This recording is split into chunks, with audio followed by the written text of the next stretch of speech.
즉 이제 우리가 과제 도면을 보면서 투상의 개수를 몇 개를 작업해야 되는지를 내가 판단을 해야 되는데 과제 도면만 맹신하면은 안 된다는 거예요. 이 조립도만 맹신하면 안 돼요. 부품도만 온전히 그린다 생각했을 때는 필요한 투상의 개수가 하나 더 생기는 거예요. 그죠? 그리고 이 조립도상에서 또 주의해야 될 것은 요 과제는 아닌데 다른 과제들의 경우는 자, 직경이 작은 것이 우측에 배치되는 게 맞습니까? 직경, 외경이 작은 것이 우측에 배치되게 도시하는 게 맞습니까? 왜 그런다고 그랬어요? 가공 방향이기 때문에. 그죠? 자, 그런 부분을 맞춰놔야 되는데 지금 우리가 보는 이 조립도들은 부품도가 아니란 말이에요. 그렇기 때문에 방향이 뒤집어져 있는 것들이 간혹 있어요.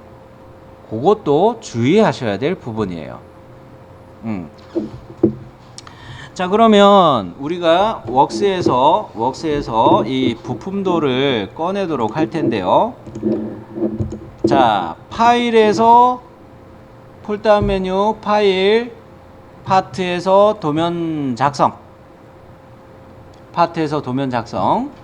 들어가는데 용지 사이즈는 몇으로 가야 될까요?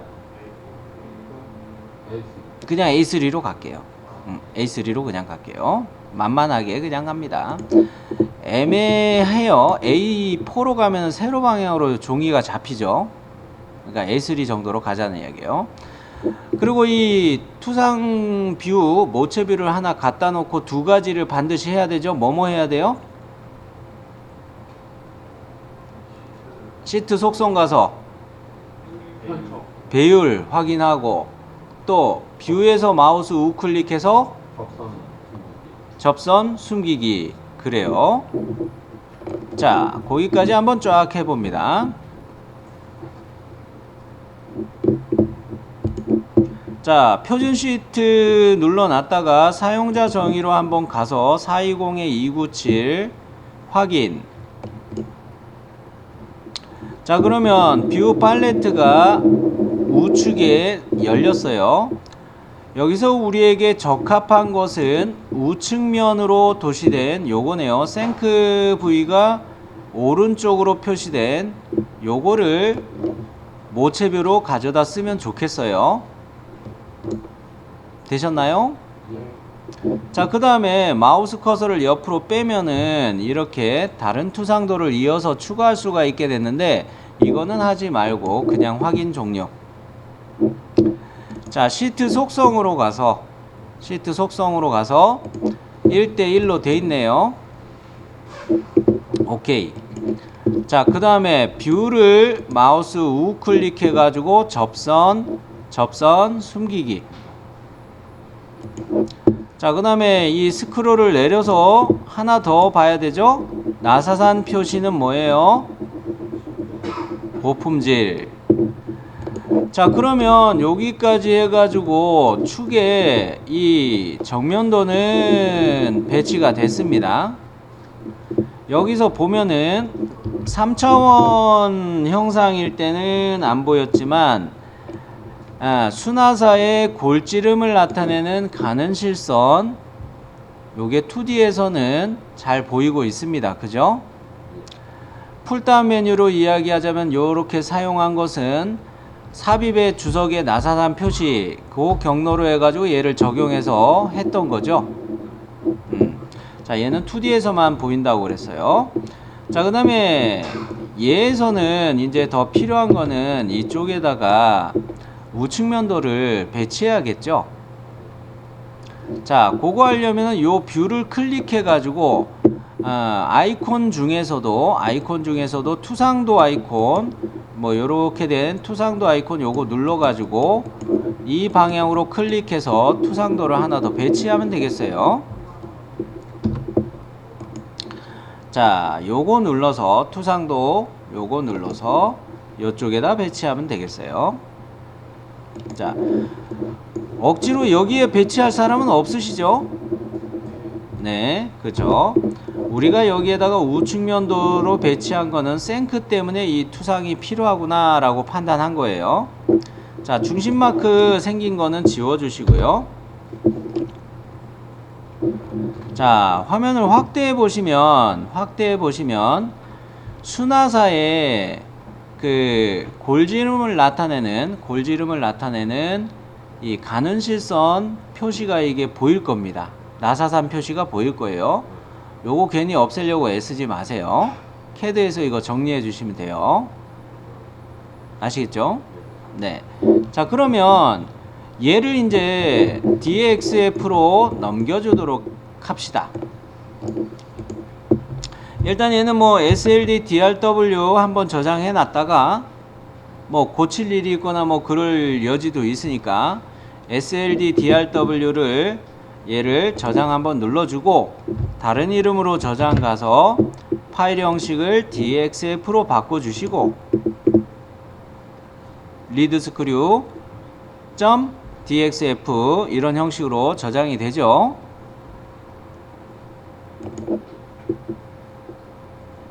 자, 그러면은 이제 캐드로 뭐 하나 빼먹었네. 뭐 안 했죠? 뭐 안 했는데 제가 조명 가지고 어느 거죠? 중심선이에요. 중심선 하는 걸 안 했어요. 아차 싶네요. 자, 주석의 중심선으로 가셔야 되겠네요. 덮어쓰기 하면 되니까 그냥 해놓고 덮어쓰기를 쫙쫙 갑시다. 중심선 요것을 이용해서 자, 클릭하는데 보세요. 이 뭡니까 그 사다리꼴 나사를 적용한 바깥의 외형선이죠. 외형선과 외형선을 이렇게 클릭해서 중심선 하나 만들었어요. 요 중심선이 끝점을 선택해가지고 요 중심선을 선택해가지고 끝점이 더 늘어나면 되는 거죠. 클릭해서 당겨주세요. 여기까지 되셨나요? 네. 그러면 이쪽에 중심선은 끝났고 뭡니까 그 우측면도에서는 캐드에 와가지고 이거 중심선 작업하면 되겠어요.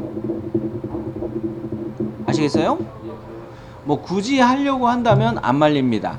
왜? 스케치 기능을 써서 2D에서 스케치 기능을 써서 중심선들을 1.3선으로 그리면 되니까요. 그렇게 써도 되긴 해요. 네, 굳이 그렇게까지는 갈 필요 없고 시간 없는데 그냥 바로 넘기자고요. 세이브 한번 눌렀다가 다른 이름으로 저장해서 DXF에다가 덮어쓰기 할게요. 덮어쓰기. 그죠? 덮어쓰기.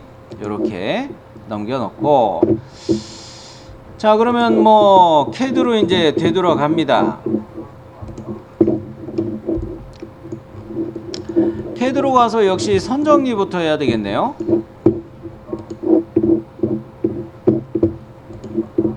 DXF로 오토캐드에서 파일 열기 할 때 DXF로 파일 유형을 맞춰놓고 파일 열기 할 때 자, 리드스크류 찾아서 열기 하시고 이 객체를 컨트롤 A 눌렀다가 컨트롤 X 해버리면 다 잘라내기가 되죠.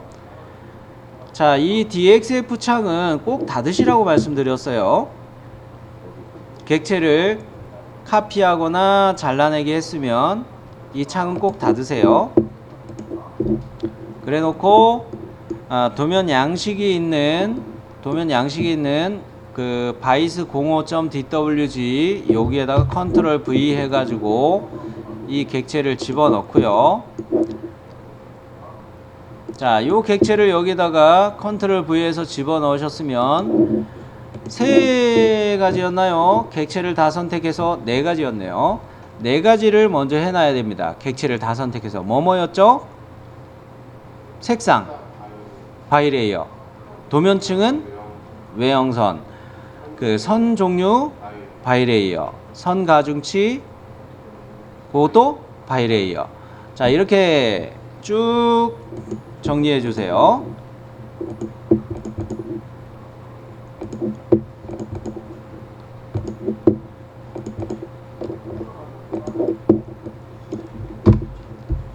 자, 여기까지 되셨나요? 한 5분 정도 시간 드리는 선정리를 한번 제가 하는 거를 보시기 바래요. 여러분 거하고 똑같은지. 네? 어떻게요?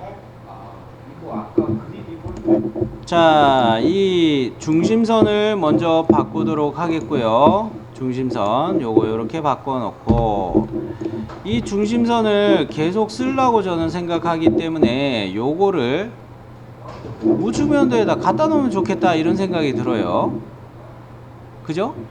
아니면은 또 다른 방법은 하나 더 있습니다. 스트레치를 이용하는 거예요. 스트레치. 부분 걸침으로 선택할 때 이 중심선의 끝점을 딱 선택해 가지고 직격 현 상태에서 이렇게 늘릴 수가 있죠. 보이나요? 요거를 이렇게 늘려버려요. 스트레치로 늘려놓고. 그러면 쌤 중심선 저거 끊어줘야 되는데요. 브레이크 쓰면 되죠. 브레이크 BR 브레이크를 이용해서 끊을 지점을 여기 딱 찍고 그 사이 없앨 지점 위치를 한 요 정도로 맞춰서 딱 끊어주면 돼요. 보이죠? 스트레치 썼을 때 저처럼 점을 선을 긋는다고 생각하고 하체를 자꾸 당기면은 이동되듯이 부분 걸치기 선택을 안 한 거예요. 부분 걸치기 그렇죠. 보세요. 스트레치가 무브처럼 됩니다 하는 분들의 현상을 다 보면은 스트레치 하실 때 이걸 다 이렇게 선택했어요. 이렇게 되면 이건 무브예요 그냥. 그죠? 스트레치란 부분 걸치는 거예요. 객체의 부분만 걸치게 하는 거예요. 정리되셨죠? 네. 자, 그러면 요거를 요렇게 이제 중심선을 해놨으니까 우측면도에서 요것을 로테이트 가면 되겠어요. 로테이트 해가지고 기준점은 원주를 커서로 가져다 대서 오스냅 센터 찾으면 요거 딱 잡아놓고 복사 옵션을 써가지고 90도 일일이 그리는 것보다 이게 얼마나 간단하고 편해요. 그죠?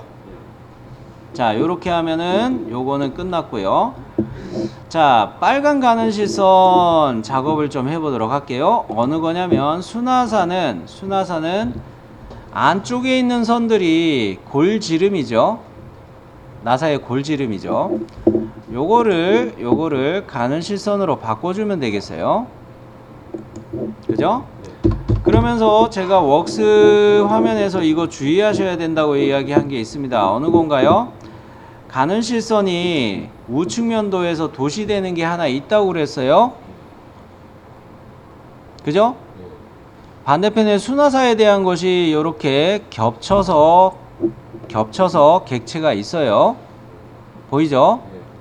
확대하면 요거 가는 실선이 있을 거예요. 요거 정리해 주세요. 없앴습니다. 응?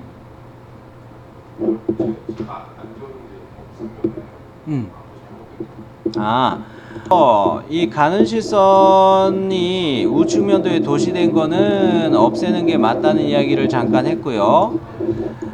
여기에서 가는 실선 또 해야 되는 게 있죠.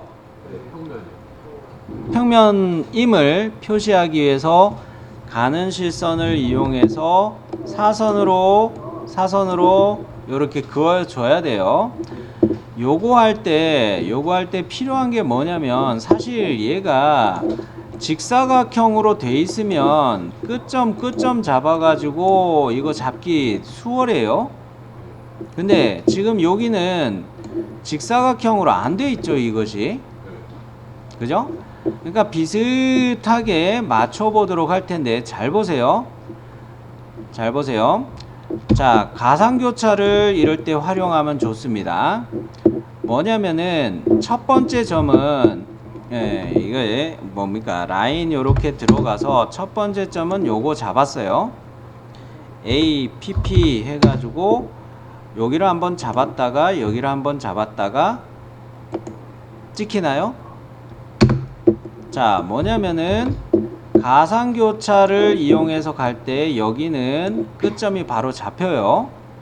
요거 한번 잡아놓고 오스냅 여기 갈 때는 APP 가상교차를 써가지고 결과적으로 여기 꼭지점이 교차되는 거를 찾아내는 게 필요한 거였죠. 그렇기 때문에 첫 번째로 여기를 요 표식을 보고서 한번 찍고, 그 다음에 교차 당할 것으로 두 번째 찍는 것을 요 라인쯤을 클릭해 주면 가성교차하는 지점에서 포인트가 찍힙니다.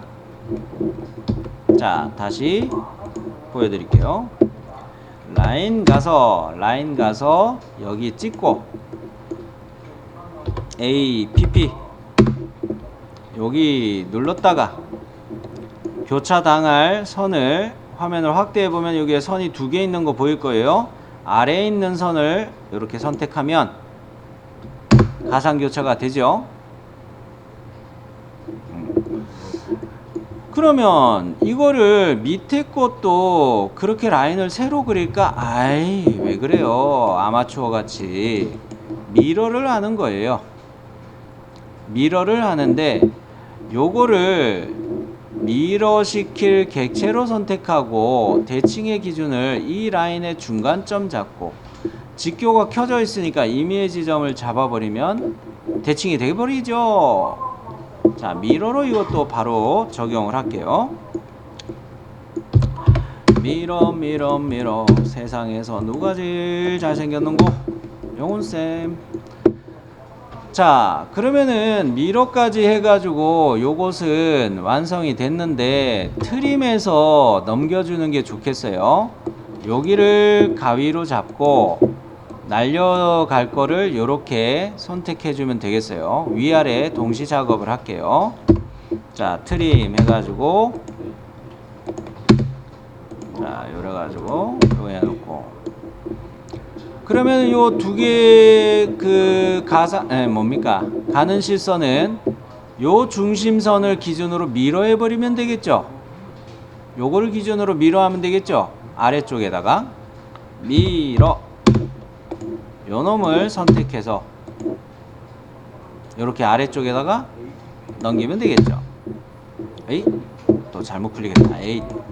자, 요렇게 해가지고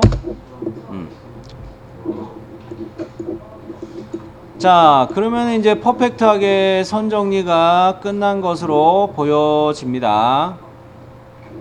됐습니까? 네.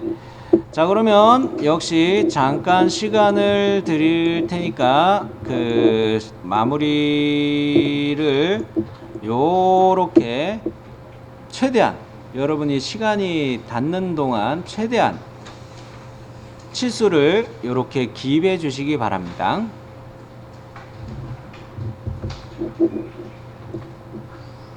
요러면 잘 보이지? 넣으셨던데요. 자, 일단 이 리드 스크류를 도면 작업을 할 때 끼워 맞춤이 있나 없나부터 먼저 확인을 하고 2D 도면 작업을 시작하도록 할게요. 과제 도면에서 보시면은 요쪽으로는 사다리꼴 나사기 때문에 끼워 맞춤을 적용할 필요는 없습니다. 그죠? 그 다음에 요 지름 플랜지의 지름, 요렇게 날개를 플랜지라고 많이 부르죠. 요 플랜지의 지름 값의 경우는 끼워 맞춤이 적용된 건가요? 아닌가요? 아닙니다. 그죠? 그 다음에 이 플랜지의 폭 같은 경우는 끼워 맞춤이 적용되는 거예요? 아니에요? 이것도 아니에요. 단 마이너스 공차는 제가 그 참고하시라고 해놓은 도면에는 들어가 있어요. 고정조의 경우는 플러스 공차였지만 얘는 마이너스 공차였어요. 그죠? 그러고 보면은 아이고 요거로 돌려버렸네.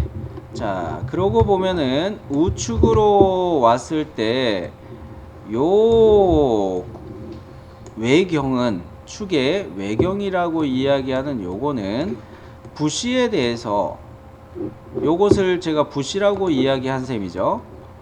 요렇게 그려져 있는 얘를 부시라고 이야기한 셈이에요. 초록색으로 제가 표시한 거 보이죠? 부시에 대해서 얘는 무슨 끼워 맞춤이어야 좋을까요? 헐거운 끼워 맞춤이어야 좋습니다. 왜 그래요?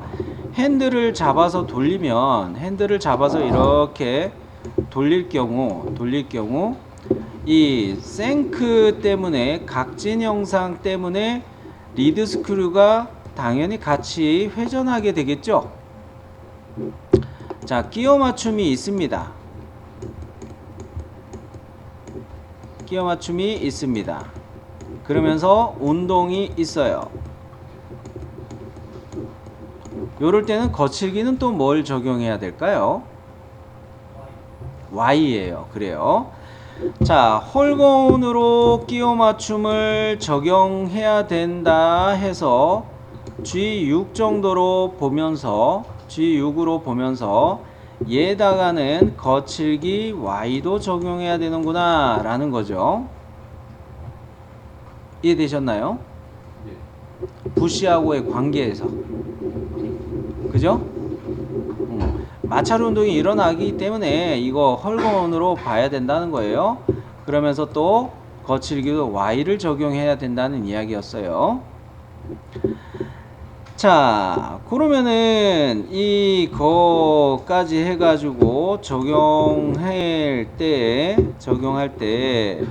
보시면은 이거는 20파이고 마이너스 공차 6에다가 마이너스 공차를 적용했고, 그 다음에 12H6으로 해가지고 얘를 헐거운으로 이렇게 봤어요. 그죠? G6으로 해도 되고 H6으로 봐도 돼요. 헐거운. 그죠? 자, 그러면은 여기에서 요거는 뭡니까? 13하고 10은 뭐예요? 생크에 대한 규격이었어요. 자, 우리가 과제 도면을 봤을 때 얘는 생크를 적용해야 되는 자리구나 라는 부분이라면 규격집에서 생크의 규격을 그 20번이었던가 그래요. 20번 20번 생크. 자, 여기서 우리가 적용하는 축의 지름은 12파이였죠. 요 축의 지름이 12파이였죠.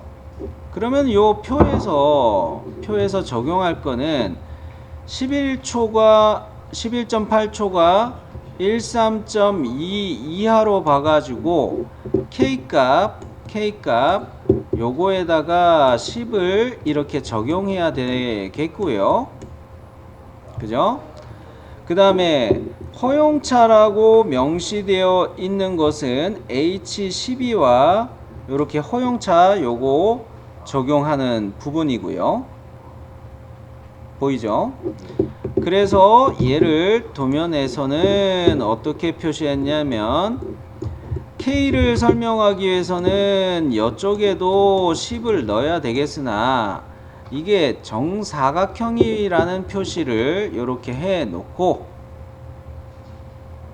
그러고 난 다음에 K값 10을 넣고 CAD 기능에서 스택을 이용해서 위치수 허용차 0, 아래치수 허용차 마이너스 0.15 요렇게 기입해야 됩니다. 요게 K에 대한 값을 적용한 거죠.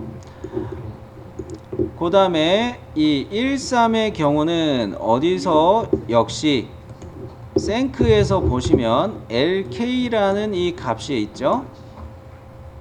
AK라는 값이 역시 축지름이 12파이였을 때 13 요거를 보고서 적용한 겁니다. LK 값 여기에다가 13을 이렇게 적용해라.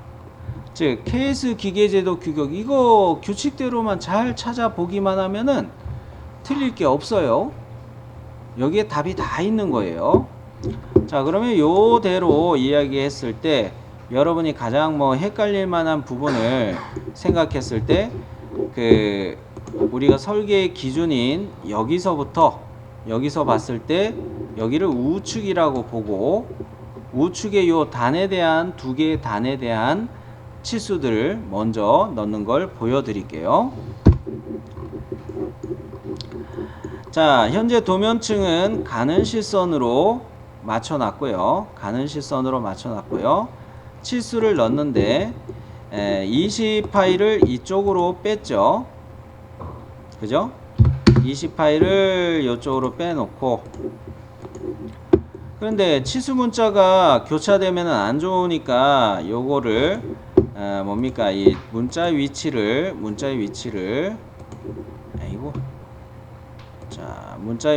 요렇게 바깥쪽으로 빼놔도 돼요. 교차가 안 생기게끔. 자, 그래 놓고 얘에 대해서 이렇게 치수를 뽑아도 되는데, 6이라고 뽑아도 되는데, 이거를 어느 쪽에다 해놨어요? 아래쪽에서 정리하려고 해놨죠. 아래쪽에 정리해 놓으려고. 왜? 요것에 대한 치수하고 정렬해서 이것도 맞추려고 하는 거고, 1, 3도 동일선상으로 이렇게 맞추려고 하는 거죠. 그죠? 요거까지 보셨죠? 자, 그러면 우리는 얘를 이게 원점을 이쪽으로 찍지 말 걸 그랬네.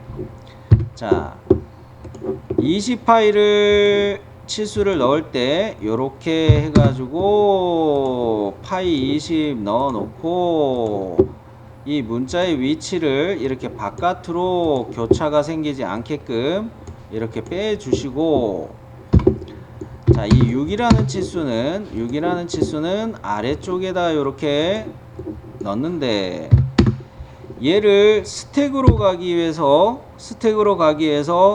여러분은 문자 높이 3.5로 돼 있으실 거예요. 치수 문자의 높이가 3.5로 돼 있으실 거예요.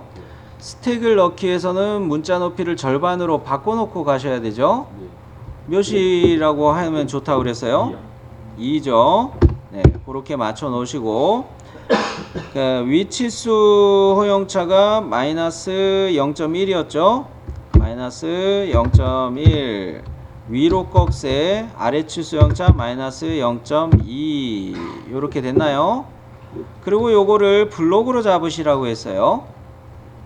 블록으로 잡으실 때 커서가 뒤에 가 있잖아요. 보이죠? 요거 커서가 뒤에 가 있을 때 Shift 키를 누른 상태에서 6과 마이너스 사이를 커서로 이렇게 딱 클릭해 주면 되죠. 그래 놓고 마우스 우클릭해서 스택 요거 누르거나 아니면 심볼 아이콘 요거 A분의 B를 누르시면 되거나, 그죠? 근데 뭔가 이상하죠? 자리가 안 맞춰졌어요. 마이너스를 안 넣었나? 마이너스를 안 넣네 나는. 그래요. 요렇게 마이너스를 넣어서, 자, 요렇게 되셨나요? 자꾸 엄한 거를 누르네 나도. 자, 여기까지는 되셨죠? 그러면 얘는 이렇게 표시가 됐어요. 자, 그러면 이거를 할 때 일단 요렇게 얘는 1단락 시켜 놨습니다. 플랜지 형상은 요쪽에다가 지름값을 넣을 때 이거 화면을 확대해야 될 겁니다. 12파이 요거를 넣을 때 왜 확대하시라고 하냐면, 확대해 보시면 여기 끝점을 이렇게 찍을 경우, 안쪽에 있는 끝점을 찍을 경우 11.76 뭐 이런 식으로 나온 분들 있을 거예요.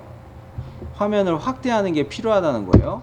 정확한 끝점은 바깥에 있는 라인의 끝점을 잡으셔야 되는 거예요. 안쪽의 끝점을 잡으시면 안 돼요. 자, 그래서 바깥의 끝점을 잡고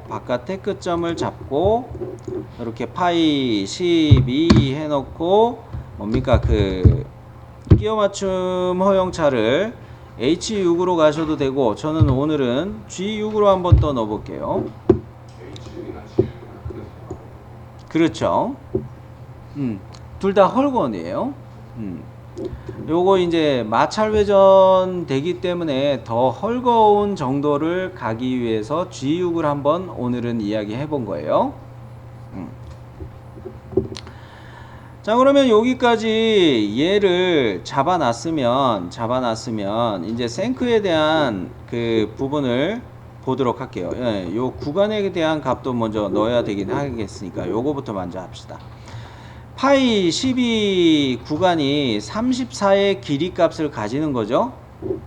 자, 34 요거를 먼저 이렇게 넣어 줄 때도 요 끝점을 보기 위해서 화면을 확대하셔서 요 끝점을 잡아 가지고 3, 4 이렇게 넣어 줬어요. 그러면 파이 12와 3, 4는 서로 연관된 치수 맞습니까? 요거 두 개 해놨고 이제는 생크에 대한 치수를 넣어 보도록 할게요. 생크에 대한 치수를 넣을 때 이쪽에서 넣는 거는 이런 식으로 치수를 넣어야 돼요. 이거 선형 치수 가시면 안 돼요. 자, 치수 기능 중에서 정렬 치수라는 기능입니다. 아이콘 보이죠? 정렬 치수. 요거 선택해서 가는데 여기도 화면을 확대해 보시는 게 좋아요.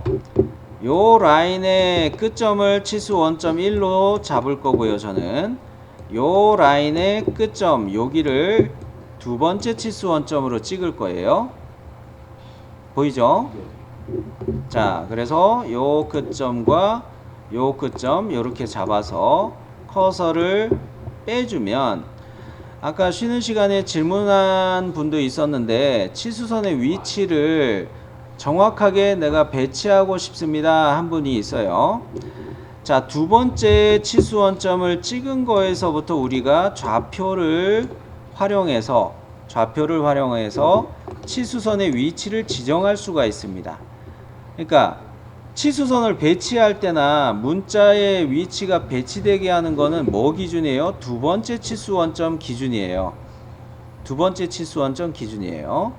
자, 그랬을 때 요거를 이 두 번째 치수 원점으로부터 정확하게 10이 떨어진 위치에다가 치수선을 내가 배치하고 싶다 이겁니다. 그럴 때 상대좌표를 이용해서 X방향은 없다, Y방향만 10이다 이렇게 좌표를 넣으시면 돼요. 위치를 배치하고자 한다면. 자, 그래서 배치를 하려고 클릭은 아직 안 한 상태입니다.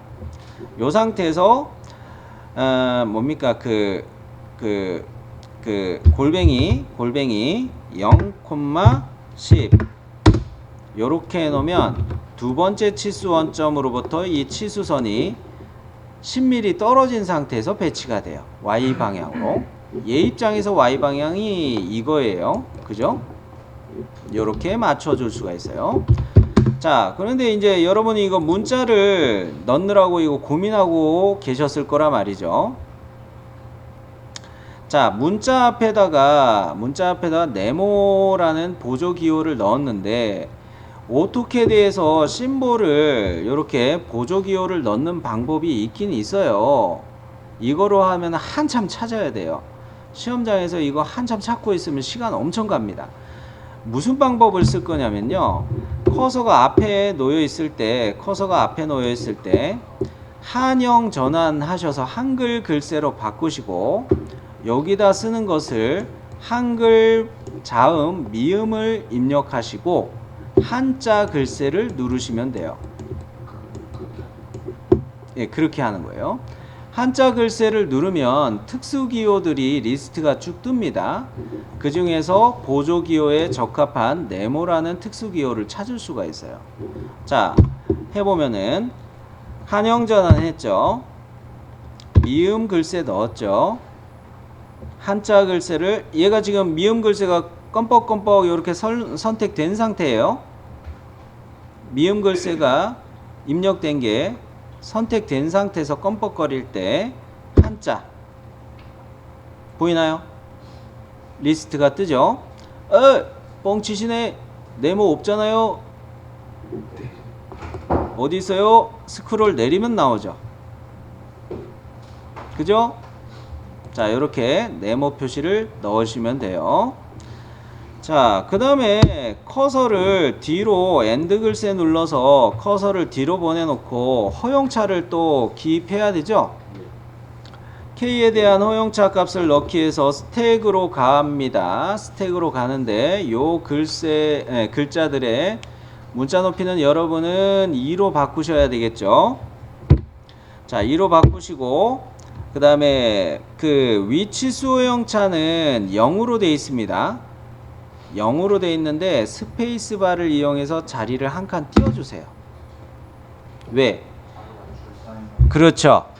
아래 치수 허용차가 마이너스 0.015로 되어 있는데 마이너스 부호 때문에 자리가 안 맞아요. 그래서 위치수 허용차를 쓸 때 스페이스바로 한 칸 띄워 놓은 상태예요. 저는 그래 놓고 0 넣고 위로 꺽쇠 해놓고 마이너스 0.015 그러고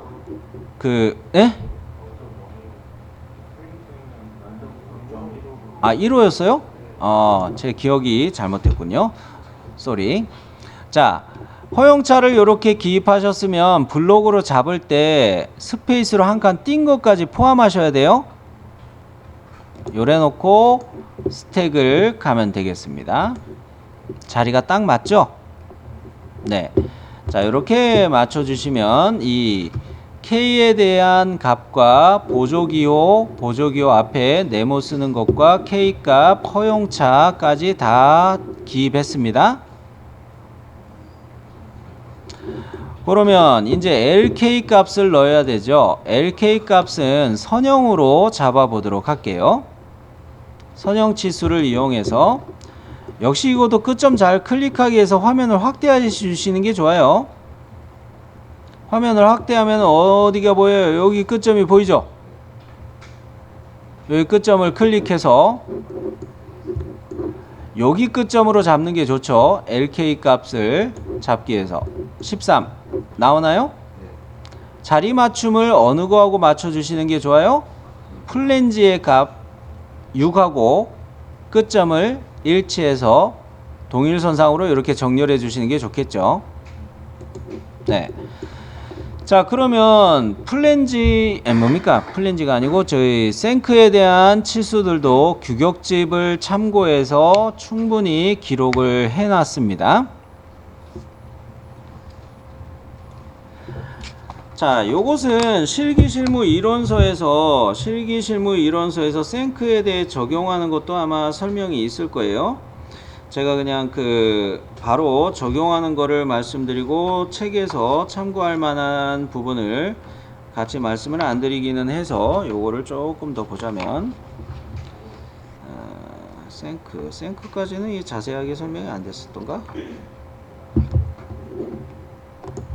자, KS 규격에서 적용하는 방식보다는 실기실무 이론서 보시면 실기실무 이론서에서 참고할 만한 거는 투상 정도밖에 없어요.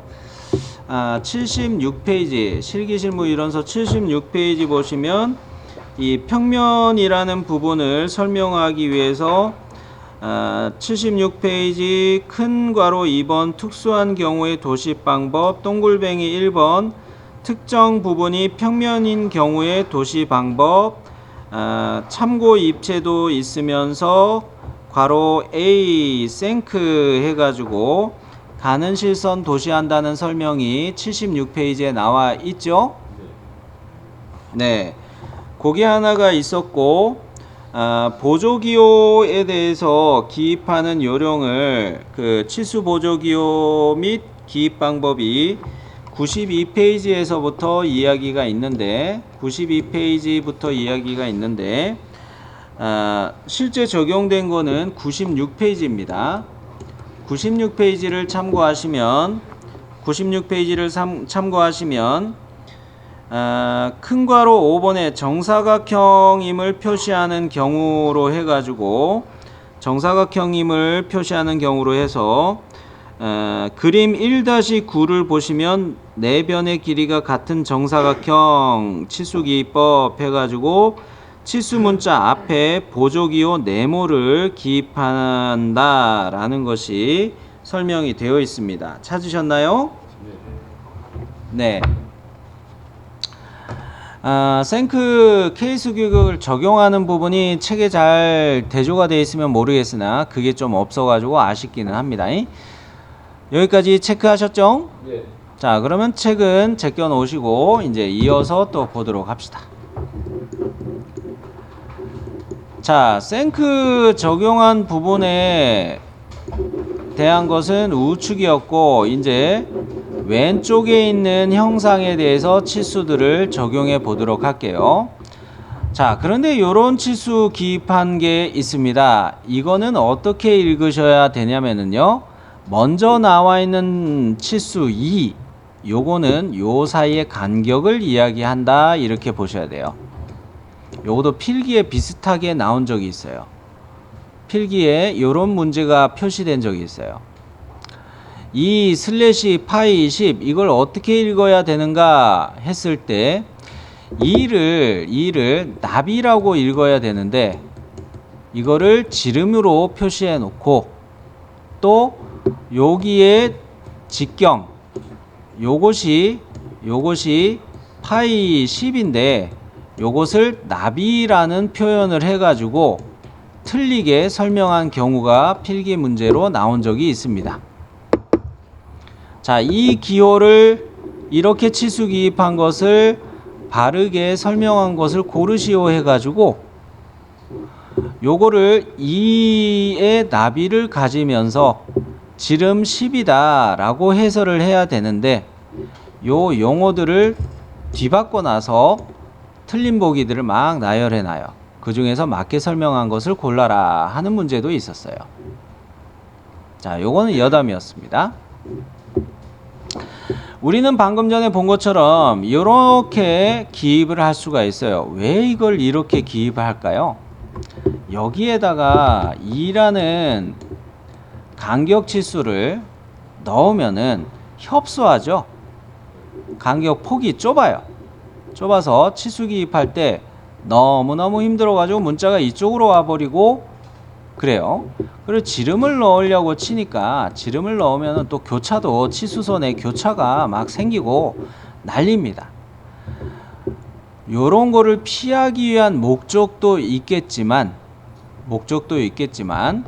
여러분이 핸드북을 아직 안 가지고 계셔서 그러기는 한데 축에 대해서 요런 식으로 홈이 있는 형상을 치수 도시할 때는 이런 방식으로 기입할 수 있다라는 규칙도 있습니다. 그러기 때문에 이런 식으로 간략하게 도시할 수도 있어요.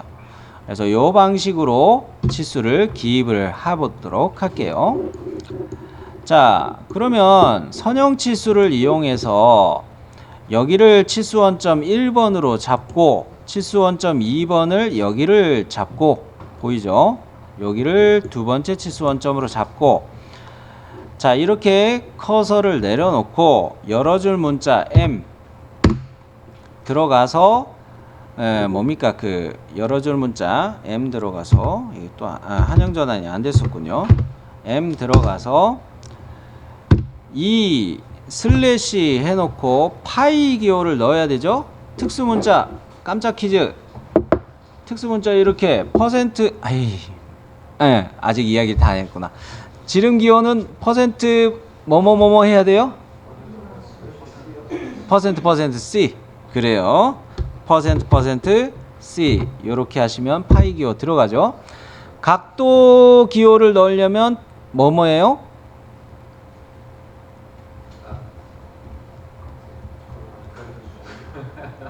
이야기 안 했나요? 그렇군요. 퍼센트 D로 넣으시면 돼요. 퍼센트 D로 넣으시면 돼요. 그리고 내가 플러스 마이너스 기호를 바로 넣을 필요가 있다. 요거는 퍼센트 P 하시면 돼요. 기왕 이야기 나온 김에 요거 메모해 두시기 바래요. 요거는 각도의 도 요런 기호를 넣을 때 이야기고 퍼센트 P 이거는 플러스 마이너스 기호를 넣을 때다. 정리하셨나요? 네. 자, 그러면 여담으로 이 뭐 퍼센트 P 정도만 한번 보여드릴게요. 이렇게 플러스 마이너스 표시가 바로 됩니다. 자, 요거까지는 여담이었고요. 자, 얘는 파이 10으로 이렇게 정리해 놔야겠죠? 자, 그러면 얘를 확인 버튼 눌러서 자리를 맞춰야 되니까 이거 확인 버튼으로 가는 거예요. 확인 버튼 눌러서 치수선의 위치를 동일선상으로 여기에다가 끝점 일치해서 정렬해 놓는 거예요. Oh my god. 뭐 문제가 생겼죠? 어떤 문제가 생겼나요? 겹쳐 있습니다. 요거는 제도의 규칙 중에서 치수 기입하실 때 이렇게 협소한 자리에 두 가지의 치수들이 표시돼 가지고 화살촉들이 막 이렇게 겹쳐 있을 때 문자를 이렇게 인출해 가지고 표시한다 이런 것도 있지만 지금 우리는 문자들은 이렇게 정렬한 상태로 갈 것인데 화살촉이 겹칠 경우는 여기 모이는 부분을 작은 점으로 찍는다라는 규칙이 있었어요. 작은 점으로 찍거나 아니면 짝대기로 이렇게 구분하거나. 네, 작은 점이 더 편해요. 자, 그러면 작은 점으로 하려면 어떤 방식을 쓰시는 게 좋냐면 제가 이거 설명할 때 얘를 치수원점 1, 얘를 2로 찍었단 말이죠. 앞전에 또 6이라는 치수를 넣을 때도 여기를 치수원점 1 찍고 여기를 2로 찍었단 말이죠. 치수원점을 구분해서 찍는 걸 이야기하는 이유가 있습니다. 치수객체 두 개를 동시에 선택하고 화살촉을 선택해 버릴 때 1번 화살표들만 선택할 수가 있기 때문에 그래요. 그리고 1번 화살표들만 다 작은 점으로 맞추면 동시에 얘가 작은 점으로 바뀌어요. 자, 보여드릴게요. 두 개의 치수객체를 선택하죠.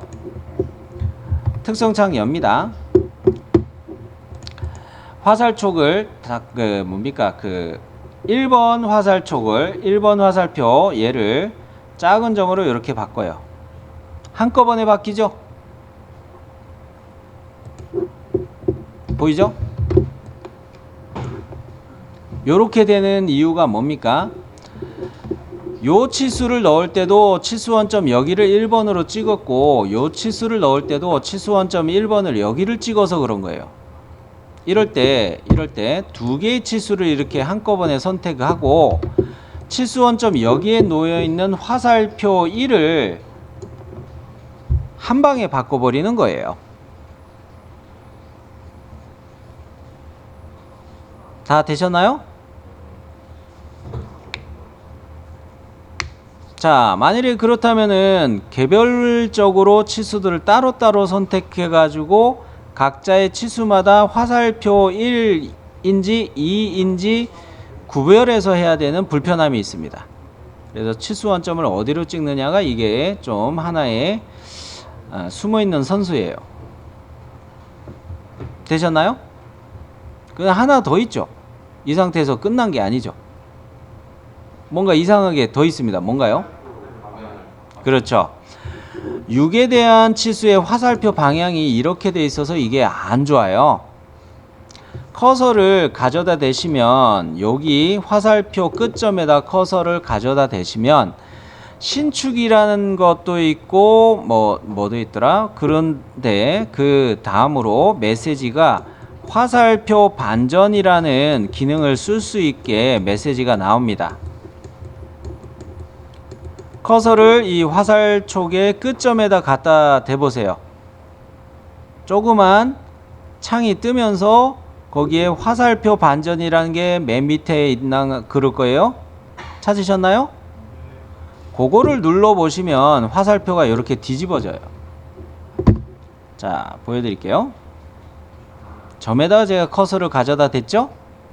신축이 있고 다른 게 쭉 있는데 화살표 반전 되나요? 뒤집어졌나요? 이렇게.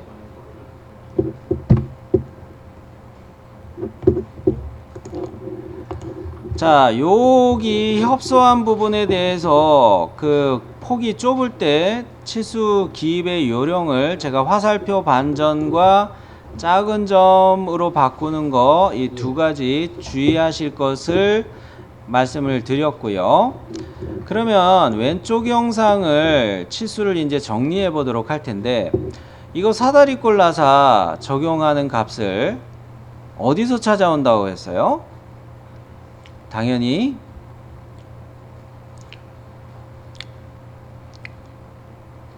어디서 찾아야 돼요? 몇 항이에요? 어디에 몇 항이에요?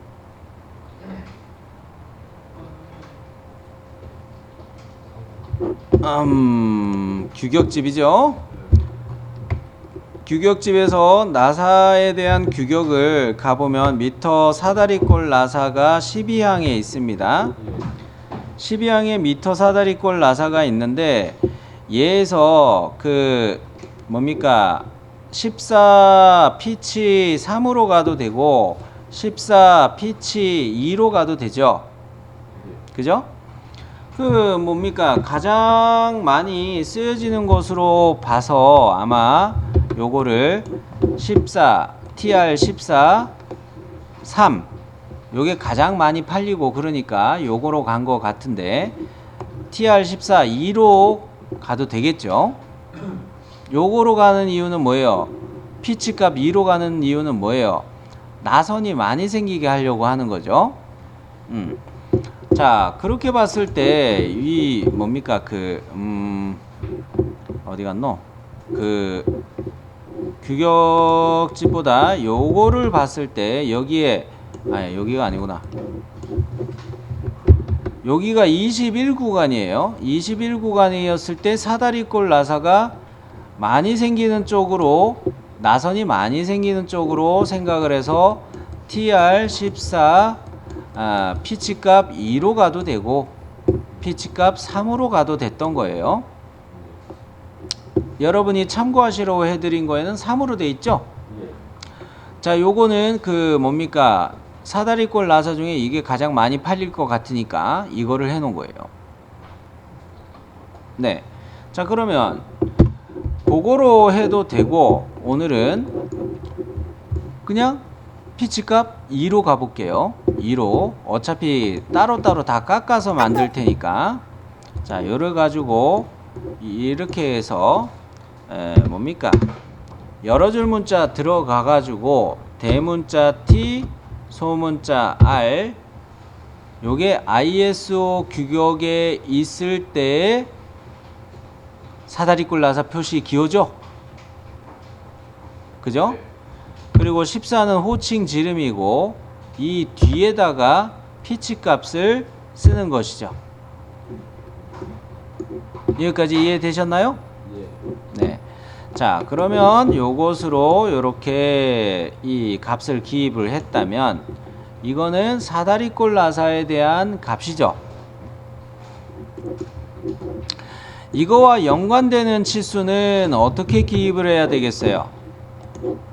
나사산이 가공되는 이 거리값을 표시해야 되겠는데, 이렇게 해버리면은 직렬치수 기입법도 되고, 그죠? 그러기 때문에 어떻게 정리하는 게 좋겠다라고 생각했냐면, 설계 시에 기준이 됐던 여기에서부터 요렇게 구간에 값을 아예 퉁쳐 놓는 게 좋겠다 이거였어요. 자, 그래서 요렇게 치수를 넣어 봅시다.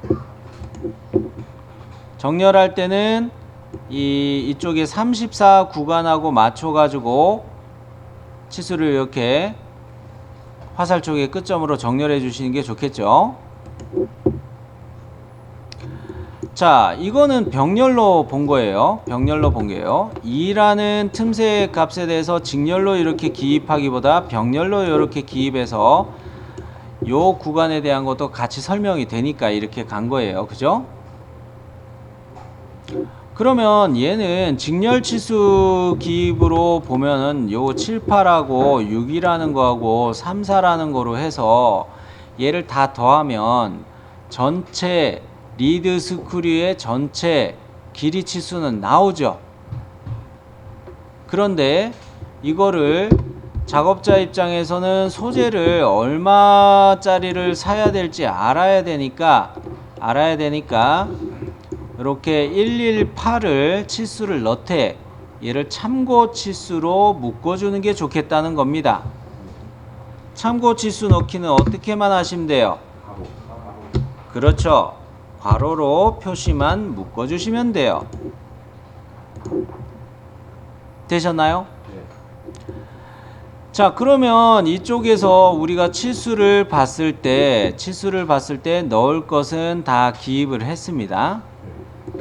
그리고 요거 하면서 여러분이 질문 들어온 거에 대해서 여담으로 이야기하고 다음 시간에 거칠기와 기하공차를 좀 이야기할게요. 자, 치수 끊기를 질문하신 분이 있어서 이야기를 할게요. 여러분도 저처럼 선형 치수로 바깥에다 이렇게 연습을 해 보시기 바래요. 첫 번째 치수 원점을 대충 이렇게 찍어 놓고요. 두 번째 치수 원점을 임의의 위치에다 이렇게 찍어서 이렇게 치수를 잡아 주세요. 그리고 다른 치수를 또 찍는데 여기쯤에다가 첫 번째 원점을 찍고요. 두 번째 원점을 여기쯤에다 이렇게 찍어서 교차가 되게 해 놓을게요. 자, 이거는 문제죠. 이렇게 표시가 되면 안 되죠. 이때 뭐가 남아야 돼요? 여기서 문제가 발생했는데 뭐가 우선해서 표시가 돼야 돼요? 치수 문자가 우선해서 표시가 돼야 돼요. 그런 면에서는 치수 보조선이 정리가 될 필요가 있습니다. 자, 이것 때문에 여러분들 중에 어떤 분은 치수를 기입하기 전에 치수 매개 변수에 해당하는 dim_a속이라는 변수를 써가지고 매개 변수를 써서 다 분해를 해버리는 분들이 계세요. 제발 쓰지 마시고요. 제발 쓰지 마시고. 자, 이때 우리가 쓰는 거는 dim 브레이크라는 기능을 쓰는 거예요. 단축키는 어디까지냐면은 dim br까지 쓰면은 dim 브레이크를 실행할 수가 있게 됩니다. 이때 먼저 선택하는 것이 잘려질 치수를 선택하는 거예요. 두 번째 선택하는 것이 자르는 치수를 선택하는 거예요. 이때 자르는 치수, 잘려질 치수 이런 표현은 다 객체라고 표현하기 애매해서 그러는 겁니다. 치수 객체들이에요. 알고 보면 여기에서 잘려질 치수는 A입니까? B입니까? A예요. A의 치수 보조선이 잘려야 되는 거예요. 그 다음으로 선택하는 것이 B. 요거를 선택해 버리면 얘를 우선해서 이 치수 보조선이 이렇게 똑 끊어져 버려요. 자, 요거를 보여드리도록 할게요. 정리하셨죠? dimbr dim 브레이크로 명령어가 입력이 되죠? 자, 잘려질 객체를 이 객체로 선택을 먼저 합니다. 그 다음에 엔터 하는 거 아니에요. 그냥 바로 객체를 선택해요. 두 번째 객체 선택해요. 되나요? 오케이. 자, 요것이 dim 브레이크였어요. dim 브레이크. 여기에는 내가 어떤 다른 객체를 이렇게 해놨다. 요런 상황에서도 쓸 수가 있어요. 얘 때문에 얘를 우선해서 표시해야 된다.